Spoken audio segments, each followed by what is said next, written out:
আসসালামু আলাইকুম।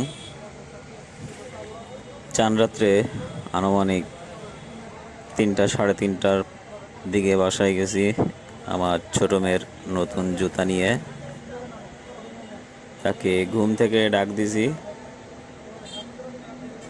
ঘুম ভাঙেনি, তারপরে জুতো দেখে ঠেলে উঠছে, উঠে পায়ে দেওয়ার জন্য জেদ করতেছে।